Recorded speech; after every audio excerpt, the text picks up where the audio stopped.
welcome to Port Center Spotlight Podcast. My name is Andrew Murata, host of the podcast, and I am excited today to be joined by head football coach, Port Jervis High School, a good friend, a great mentor and role model for many young people here in Port Jervis schools, Coach Damien Striharsky. Thank you, Andrew. Great to be on. I was practicing my pronunciation. I just call him Coach Damien all the time. Coach, good to see you. Thanks for coming on. Before we get to Coach Damien, a quick commercial. As you've heard, as I'm sure you know, the opening of schools is coming. Opening of schools is Tuesday, September 3rd. That's the first day of school for students. Our teachers are obviously in. But this Saturday, the 31st, 1 p.m. is the ribbon cutting ceremony and opening ceremony of East Main Elementary. Our whole community is invited, and wanted to give that commercial shout out as we get started. But today we're excited to talk, again, a good friend here, Coach Damien Striharsky, Port Jervis High School football program. I'm going to say the longtime head coach. It feels like he's been here forever, but this is season 6 here. Correct. Yes. Going into it. Correct. Coaching 12 years, between modified JV, but 6 years as the head. You started in modified. Correct. Wow, Yeah. those middle schoolers out there. Yeah. It's a good experience. Yeah, well, and now, again, coaching at that level, who's coming up here. So, Mr. Torres, a big fan of the program. Thanks for tuning in. Damien, let's start with you again. Teaching a number of years now, 6-year head football coach. Going into the season, Damien, talk to me about preparing. You've been doing this a while now. You kind of know the road you have in front of you. Where are you at in your preparation, and certainly how are you feeling? So preparation really is, we're starting the season. We have a scrimmage tomorrow over at Monroe against Warwick and Colony, but preparation really starts 2 weeks after last season. Yeah. It really begins that far. It's year round. You give the boys about 2 weeks off and then tell them, let's get to work in the weight room, just taking care of their body. And then once they're playing their sports, which we always encourage, wrestling, basketball, whatever it is, go out there, track, get their speed down. Then once we're about May, we're out in the field with these guys, and we're moving throughout the summer. Yeah. How about you, Coach? After that, I mean, it's every day. It's you're out there at night. You're in the morning practices. How do you recover after the season and catch your breath? It's tough. You really have to sit back and you're trying to reflect on the whole season that just happened, the ups and downs, and as a coach, I'm never really satisfied. And I always look back at what I could do better. If I'm saying I'm out there being perfect, I'd be lying. I'm not. And what can I change? What can I do better? What can make the guys better? And so I sit there and I kind of at night a lot, and I'm up and taking notes and seeing what I could do. And I'll give myself a breather through winter, get my mindset back. And then, again, we're back at it. Yeah. Coach, I don't want to use the D word here, dynasty, but what has happened in your 6 years here?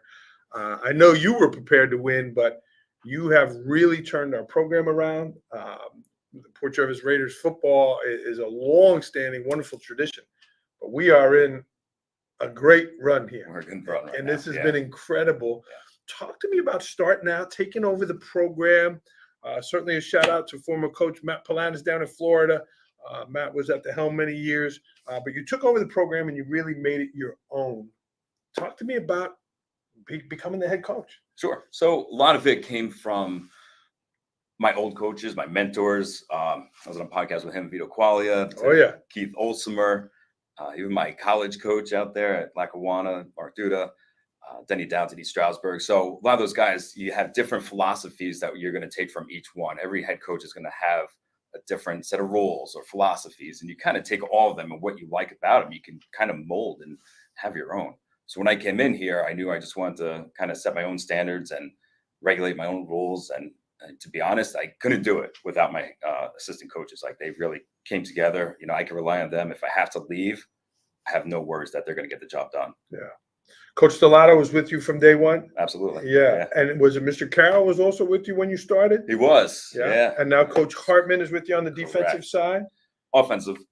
Yeah. So he's helping out with the line mostly. Okay. We're a big power run team right now, so that's our game. Coach, people in the chat here saying, you changed the culture. Did you target certain things? Say, well, I want to change this. I'm going to fix this. I'm going to change this. Not just the W's and the L's, but things about the culture, because it certainly did change for the better. And again, we're in an amazing run here. I don't want to screw up the numbers, but you have 5 section championships in a row. Correct. Yeah. Yeah. It's hard to win one. Right. Yeah. Yeah. Like you got one ring for each finger here. This is like New England Patriots style here. But what were some of the things you targeted looking to change? Just like I said before, more of the discipline right off the bat. And I think secondary was just accountability. I know Ray Torres Jr. was on here a couple weeks ago. I was listening in, and he had a lot of good things to say, but he said it best, accountability. What they're doing, not only on the field, but what they're doing in the community, in the classroom. And I hold these guys to high standards. And I know Coach Salato's in the guidance room with the grades, so we're making sure they're up with their grades, that everything is in line. And that should be done first before we even step out in the field. Yeah. So it's all about accountability. And you dressed great today. You got your port gear on, but when you walk in the room, Damien, there's this. I don't know. You command the respect. You hold your head up high. You present yourself well. I was going to shave today, but in your honor, I went with the peppered beard here. Distinguished. But you look the part. Like you're like, wow, here's the head football coach. You look the part, commanding respect from the boys, and certainly it's paid off. Again, preparing for those things you've changed over the run. Do you feel pressure now to continue to win? Like before, you won the first championship, you won the second. It was kind of like, wow. Right. And then were we going to come down? Now we've been up there quite a while. Yeah, it's a different feeling for sure. That first year was exciting. You're like, oh, this is easy. No, I'm just kidding. But you're like, what can we do? How can I still go off of that? How can I change? How can I still get better off of being good? And that's to be the best. And that's kind of what we're striving for right now. Obviously, states is our ultimate goal, and which is extremely difficult to do, but it's always one goal at a time. It's always 1 week at a time. And that's kind of approach we've been taking. So right now we got, like I said, the scrimmage tomorrow, but really Goshen is on our radar for next week. And you got all these parts that coming into the game, right? Before they snap the ball, there's 100 things. The beautiful families of Port Jervis helping feed our kids. Absolutely. The transportation, the gear. There's been so much great football gear.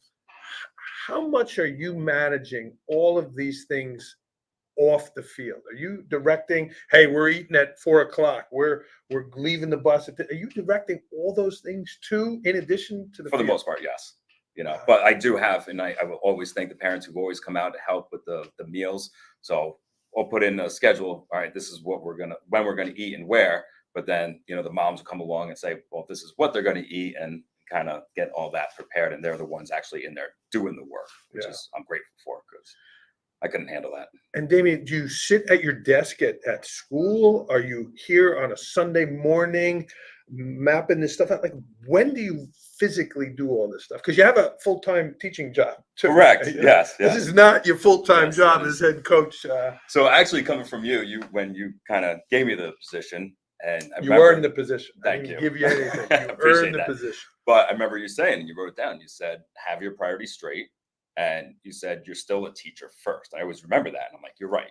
Coaching is secondary. I take it as a high priority, but I do have to do my classroom duties and my other duties first. So when I have time, whether it's on lunch break, that's when I'm doing football. If I have a prep period when I'm done with my schoolwork, then I could go back to football. And then, of course, your Saturday mornings or late nights where the family's in bed and I can finally get on the iPad and get to work. Yeah. It's a family affair for sure. Your wife, what a great support. Amazing. Amazing. She's selling at the table. She's here. She's on social media. Certainly a shout out. I did not bring the buzzer today. There was a lot of shout outs. Oh, man. Little buzzer. But really beautiful to see and the support there. Again, this is Coach Striharsky here, Port Jervis Football. A lot of people watching live. Please say hello. Brendan Goyne, former Raider here watching. Let us know if you're an alum or where you're coming from. Again, really proud to have Damien on here. He's a great leader in our school, in our community, and again, have raised what we're doing in so many ways. Damien, I love being at the games, the Friday night lights, the energy, the testosterone of the guys, the way you walk out, the march, I think you call March it. of the Raiders, Oh yeah, my God, the music. We got Roman in the background. Do you yourself get fired up like coming out? Are you raising up to, or are you just trying to raise them up, but you're still down here? No, I get myself. I don't think about it, but in the time when we're getting out there, it's like remember the old movie Over the Top with Yeah. Sylvester Stallone? Oh, yeah. When that bat hat goes backwards, I kind of get into that mode. Like school's over, I'm getting everything set up, boys are eating. I put on my game uniform or my game polo and pants, and it's now game time for me. So like that's everything that we're working up to. It's now game time. So it's I get into like that different mindset. That's kind of one thing. We always talk about mindset, and that's kind of what I always tell the kids. I'm like, you have to have that different mindset. Yeah. But you're very composed on the sideline. People think football, screaming and yelling. You're very composed.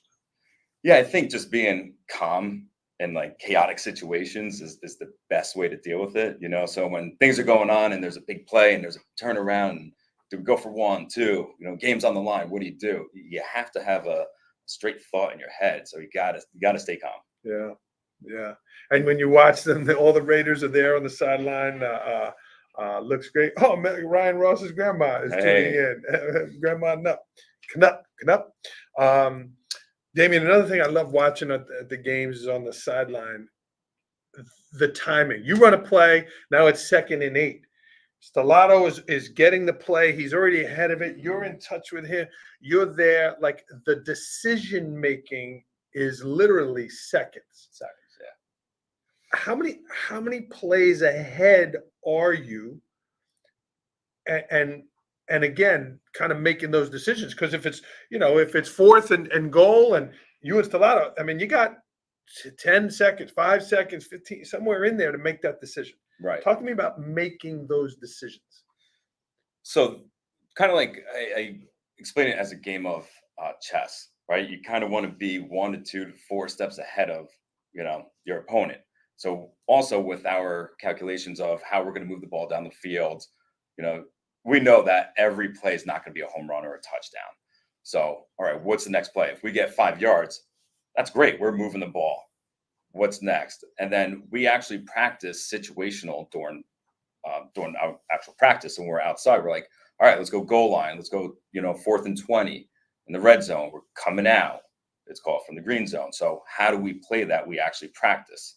So we always tell them, like, we're going to practice how we're going to play. And that's why our practices are high intensity, because we want that to mimic game day. Yeah.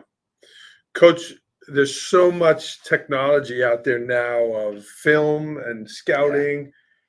How much are you focusing on what the Raiders are going to do versus we're playing Goshen? Goshen runs this offense, this defense, da. If Goshen's running a certain defense, are you tweaking your offense, or are you saying you have to stop us? I don't care what you run. Where are you with that? Definitely both ways. So, defensively, what are they running offensively? And then on the offensive side, what are they running defensively? You're going to counteract that. So whatever they're going to run, we're going to use our best plays to beat whatever. If they're in a 4-3 or 3-4, we're going to run, what's best. So, we always talk about being a student of the game. We bring that up a lot. So with technology, having huddle on there, that the boys could get in the playbook, watch film, break down themselves, break down the opponents. We try to hammer home, like, that should be your homework nightly. I know I probably put in about 16, 18 hours of film work already this week. And, it's just getting into that mindset. So when you get there, you're not surprised. You want to be, all right, who's their best player? Is the quarterback righty or lefty? Do they run? What's their tendencies? Are they going left, right? Are they going to pass on this down? Are they going to do this? So everything is already set up. So when we get out there, we're not, like I said, surprised. Yeah. So it's all set up. And when you have it all set up, and again, that's something we've noticed here, is the preparation. The kids are so prepared. They look like men out there. They got these big helmets. They look like men. It reminds me when they take their helmet off. Oh, that's a 15-year-old young man. That's right. That's a 16-year-old boy. When they make a mistake, Damien, and again, you're always very calm on the sideline. But you've planned, you've prepared, you've watched the tape. They know the play. They know the play. They know the play. And then the kid runs the wrong way. There's a difference between he dropped it and he caught it, right? He wanted to catch it. There's a difference. But if he runs the wrong way and he misses the block and the guy flattens the quarterback, how do you deal with kids making mistakes because they're kids? Yes, and we understand that. So we always have two things I talk about. I said there's a physical mistake and a mental mistake, right? If you're 5'8" corner and you're going against a 6'6" wide receiver and he catches one on top of you, hey man, you did the best you could. What do you got? What else are you gonna do? There's nothing you can do. But you ran the wrong route, or you were in coverage. We're gonna bring you over to the side, coach you up, and then send you back out. I mean, it's pretty easy. I really don't like when people are like, catch the ball.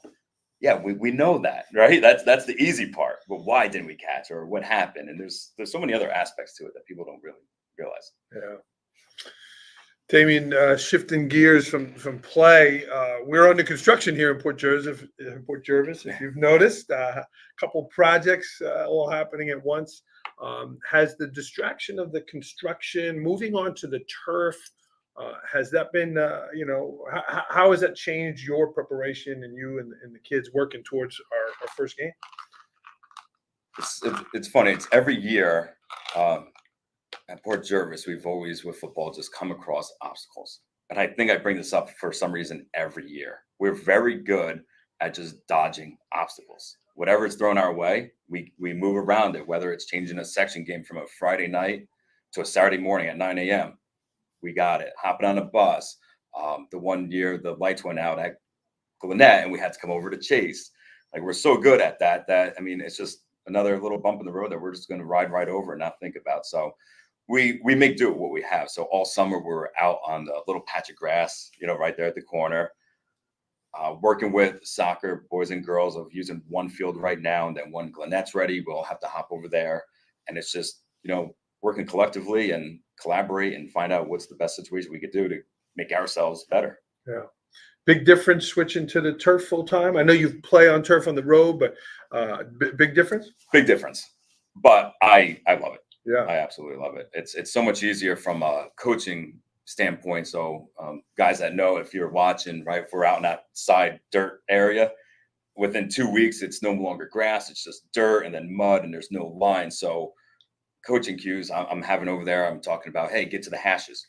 Well, there are no hashes over there in the mud. So now on the turf, hey, get to the hashes, get to the numbers, right? Here we are going from the 20 in. Now it's all set up right there. It's perfect scenario, then, as well as you're not going to slip. You're not going to get muddy. We can save the footballs. Boys' pants look nice. You're going to have the nice white stuff. It's got to look good, so it's nice. There's no potholes. I remember one of our guys hurt his knee, just, fell into like a little divot, almost blew out his knee, so all that stuff is now gone. So it's take it for granted. And, I love having the turf. Yeah. And it looks great. I mean, you go down there and just the colors pop, the PJ, got the big billboard. I mean, it looks good. It looks great. It looks great. We're excited about it. Again, Chase is just on its way to completion. And we hope to open in Glennette sometime in October. Right? Correct. We're shooting for October. Historic Glennette Field. Right. I mean, it is the home of Friday Night Lights. It's a special place. Talk to me about playing at Glennette. Wherever you are in the county, I go around the country and people say, oh my God, I've been to a game at Port, that field, the trees, the backdrop. Talk to me about playing it. I'm getting goosebumps. I know, yeah. But the way you bring it up is the way other coaches talk about it. Yeah. Like, man, we love coming here, and it's just the atmosphere, and it's just, coaches who we talk to over the year. So we'll have the Section 9 coaches meeting. So we meet up with every D, B, C, A, and AA school, and every coach that's in there. And, every year they bring it up. Hey, man, we want to get over to Glennette one day, So they want to. So maybe one day we'll host the Senior Bowl here. So we can have all the schools here and they can check it out. Yeah. That's all right with Dr. Bell, but, we'll see. But, we do hear about it a lot. So something about walking down that road. Historic, yeah. So I know a lot of people had their reservations about going to turf over there, and I understand that. So the atmosphere is still the same. Yeah. You're still going to have the big 100-foot pines around with the lights coming down. You still, walk. There's gonna be different entrances, but you're still gonna have us walking in. The stands are still right there in the same spot, so it's gonna have the same feel. It's just better for the athletes. Yeah. We're excited. Again, a number of people watching. Please jump in and say hi to Coach Striharsky. And certainly, we are extremely proud of the job you have done, Damien. When you kind of look back, and again, you're going into year 6, it's gotta feel good to say, "Wow!" Like you walk into your office, you have all those pictures, right? All the kids holding up the number 1, the trophies. I mean, it's gotta feel good. How do you absorb and take all the winning? I mean, it's a good problem to have. It is. How do you? It's hard to explain, to be take it? honest. I guess one step at a time, and just you just, like I said earlier, just trying to constantly improve and get better. Like we've kind of got stalled and plateaued here and there at regionals or state semis, and it's like, what can we do to get to the next step? I remember, one of my favorite basketball players, Kobe Bryant. When they asked him about, are you happy? He's like, happy about what? Job's not over. Mhm. So I kind of have like that same mentality that he does, where Yeah. I'm happy, but not quite as happy yet. Yeah. But for the guys that are out there, I'm fully excited as far as they gotten, getting all those section titles, the championships, for the fact that they can, ring the bell. And so far, it's been every other year, which is okay with me, and going against a AA. But to have those accomplishments, and then they're moving on and they're playing ball at the next level, and it's exciting, Yeah. So. Number of athletes have gone on to play. You Absolutely. have a number playing right now in college. There's coaches in this office all the time. It's pretty cool. What do you say to your current athletes that you have, your 7th and 8th graders that are coming up, looking, watching these kids? What do you say to our current athletes, Damien, about taking it to the next level, getting those kids to college? Is that something you talk about to your players that want to go on and play? We do. Well, there's 2 parts to this, and the first one is I'll talk to everyone beforehand. And I said there's 3 things. So when a college coach comes in, we're going to talk about the big 3, right? They want to know, and they kind of flip flop. Number 1 and 2 flip flop, and it's usually academics and character, and then football's last. But they're like, they come in, they want your transcripts. Hey, what's his character? Is he a good kid? Does he have good grades? Then we'll talk about sports. I always tell these guys, like, as freshmen coming in, guys, make sure you have 1 and 2 in order.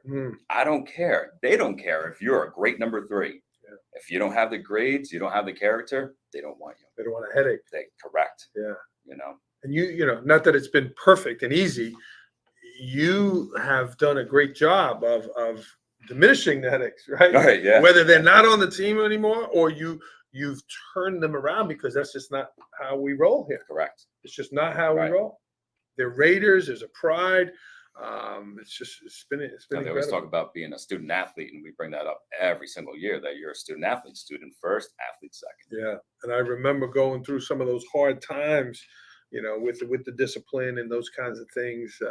Those were challenging, but again, have done a great job turning this out here. So, Coach, what? I was going to get to the second part. I forgot. Oh, sorry. About Go, the colleges, and I always bring in football as like a life lesson. But when those guys go on to play, everything we teach them now is hopefully going to bring them, further in life to where they're going to go. Whether it's to college. So, we hammer down, like I said, discipline. If I say 3 o'clock practice, they know they're out there at 2:50, helmets on, ready to go. Don't step on the field at 3 o'clock in 1 second. And all those little lessons, we're going to wear the same uniform. Ever since I started, guys, we got 3 colors we're going to wear: black, red, or white. That's it. I don't want to see orange on your cleats. I don't want to see, yellow gloves. I don't want to see it. Let's look uniform. We are a team. We're a family. Let's look that way. Same with how we dress. You guys are going to go out there the same way. So all those little ones they take on, they go to college, whatever they do. I see that Ray Torres is on here. Ray's been doing amazing. He started out with football, transitioned back to baseball. Brendan, I think, is at Elmira playing baseball. And, for a lot of these guys I keep in contact with, Calvin, Brett, Mike Malzahn, Richie Cruz, Montalvo, all those guys who've gone, I've text them every year around this time. Hey, how's camp? How's it going? Want to see how they're doing. Make sure they're still following suit. So that's awesome. A lot of touchdowns in those names. That's it. Yeah. Oh man, a lot of touchdowns. Great group of kids. So it's like that's my accomplishment is to see those guys go on. And succeed. That's where I see the happiness. Damien, there's a lot of leadership in the work you're doing. There's a lot of mentoring young people, but you also manage your coaches. You have a number of coaches that have really dedicated a lot. You have your JV coaches. You have your modified coach. I mean, you're managing 10 to 12 adults. You're managing your student managers. Talk to me about your leadership of adults and your interactions there. That's a little bit, I wouldn't say harder. It's a little different of a gear that you're going to use, in the coaching world. So they're great. They always say, you're only as good as your assistants. And I believe that to be true. And from the programs, it's always built up, so when we started Modified, you want to have good coaches there to good, beginning techniques, and JV, you're still working. So when they finally get to us, we could, finally detail them and move them around athletically. But the discipline starts then. We want it to follow suit, so it's not a big surprise when they get to us. But back to the coaches, we have big coaches meetings, so we'll sit here or the Elks, and there'll be all 12 of us, and I kind of not have a script, but have something that goes to them like, this is what I'm looking for throughout the year, but I'm not going to micromanage you. That's one thing I won't do. I'm like, here's your job, right? This is your job. Hold to it. And they do. So, I mean, that part's great. I haven't had any trouble as far as coaches not doing what they're supposed to. We're now on year 2 of like a full group moving from one to the next. Yeah. So there's been absolutely no change, which is great. What if Coach A says, Coach, we're going to run this play, and whether it's percentages in your head, whether it's something on the tape, or whether it's your gut just saying, I'm not feeling this tonight. How often are you deflecting that and saying, no, I got it? How often do you do that? Or how often you say, you're the coordinator, we're going with it? Or is it just an as needed? Varsity or the other? No, in the game with your coaches on the field. We'll talk a lot, we'll look at each other. What are we thinking? So we do have the headsets on, so we're constantly talking to the guy in the booth, and there's like always a communication, so there is that quick decision, but we're also talking, hey, we'll give examples or situationals. Hey, I mean, run game's not there. Let's try to start passing it, or the coverage isn't working. Let's change it up. Maybe start blitzing. So we kind of always talk, and sorry, no, it's good. And we always try to figure things out, so we're never, I'm better than you, you're going to listen to me. There's absolutely none of that amongst the coaches. So it's always, we take what each other has to say with a grain of salt, use it. If it doesn't work, we try something else. Coach Damien Striharsky, friends, Port Jervis High School football coach, 5-time defending section champion. Shout out to your wife again here watching. She is That's a real reason why I'm doing all this, incredible supporter of the program. My biggest supporter. Yeah, absolutely. Damien, again, your wife watching, your family. We are in the ballpark of age, but I'm a little older. But as we've said many times, we're not getting any younger. You're about to embark on a 5-month kind of thing here. Dominating your time, dominating your energy. How do you take care of yourself through these long couple months here? It's tough. Thankfully my wife and my mother and my in-laws all help out tremendously, so kind of with her joking around a couple of weeks ago when the football season actually started. So mandatory date was the 19th. She got up, she goes, see you in December, and there is a little truth to that, so it is difficult throughout the week, but then remember what you said, family first, and that will always come first right now, but so on the weekends, Saturday, Sunday, if there's no game, family time, but when we go home, it's, you do what you can for your family. And then whether it's 10 o'clock, 11 o'clock at night, and I could stay up, I'll do football then. But if I'm home, it's family time. Beautiful children there. I know you always take a family vacation in the summer too, but you really, again, you look the part. I know you work out. You get through the season taking care of yourself. Yeah, so you're modeling what you're looking for in your athletes. Right. That's tough. If you don't have the time, like my wife and I will get up at 4 a.m. and work out in dark in the basement or something just to get it in. That's what you got to do. It's that mental mindset. Isaac Caetano watching, friend of the program. Damien, former player, now coach. So. Oh yeah, he's on the other sideline now. Yeah. Easy, Isaac. We gotta. I don't know. Wait, 10 was it? Ranked number 10? I don't know, Isaac. We got to talk. Damien, I just lost my train of thought. Sorry.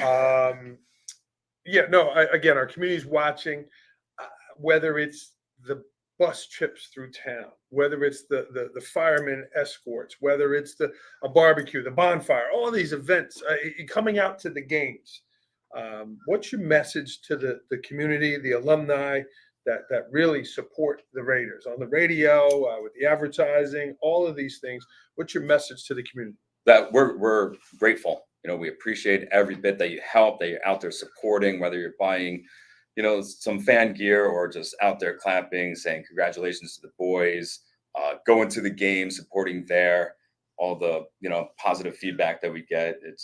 And again, I was going to get back to earlier, it really takes not just a village, but a whole community to make everything work, so from the IT guys, administration guys helping out, the moms making the meals, the community coming together, the fire department. I mean, it's so much, but that's what really brings it all together.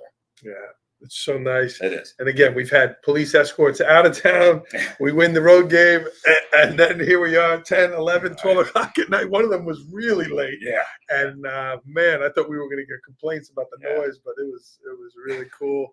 Certainly a shout out to all the fire, police, emergency services that are in those parades. Correct. Yeah. It's been an amazing run.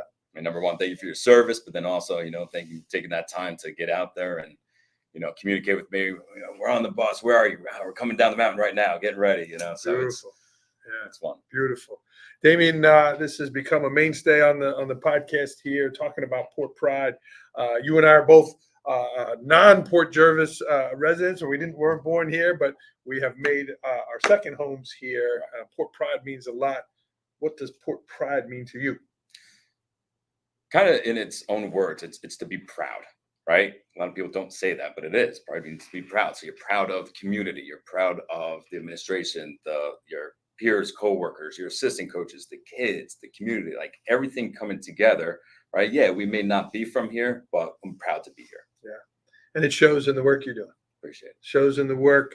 You coach at Glennette Field. You work and teach in the Bannock Arena. I mean, those are two it's amazing. pretty well-respected places, and you've carved out a piece of that on your own as well, Damien. So congratulations. All right. It's not over. Yeah. Keep rolling. Number 6. On its way. We wish you the best. Great season. This is Coach Damien Striharsky here again, going into his 6th season, varsity head coach, 13th overall. Coach? 13th overall. Yeah. Wow. Coach of the year. How many times? 4. Not enough. Yeah. Not enough. But really, we're proud of Coach. And even again, busy day today, giving us a few minutes. They say, Damien, in education in school systems, the hardest jobs are superintendent, high school principal, the theater director, and head varsity football coach. So sure, that's about right. You're doing quite well in this role. We appreciate it. You make it look easy. We know it's not. So yeah. Shout out to Coach Striharsky. Again, if you're watching this on record, please leave Damien a comment. Send our Raiders some positive vibes here. And Coach, any last messages for our fans this season? No, just to continue your absolute support for the team, for the community. Come out to the games.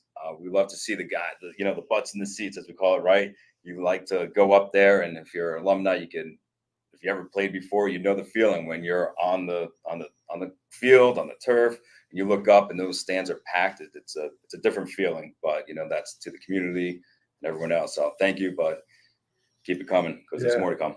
More to come, and great events coming up. We're hosting the Hall of Fame this year. We're excited about that. That's October 4th, right? Yes. Yeah, and then the Bell game is home this year. No, that one's away. It's on the road. Yes. Okay. At Middletown. Yeah. So wait for the Bell to come back down 84. Need to get a ride home. We bring the truck to pick it up. Yeah. Cool.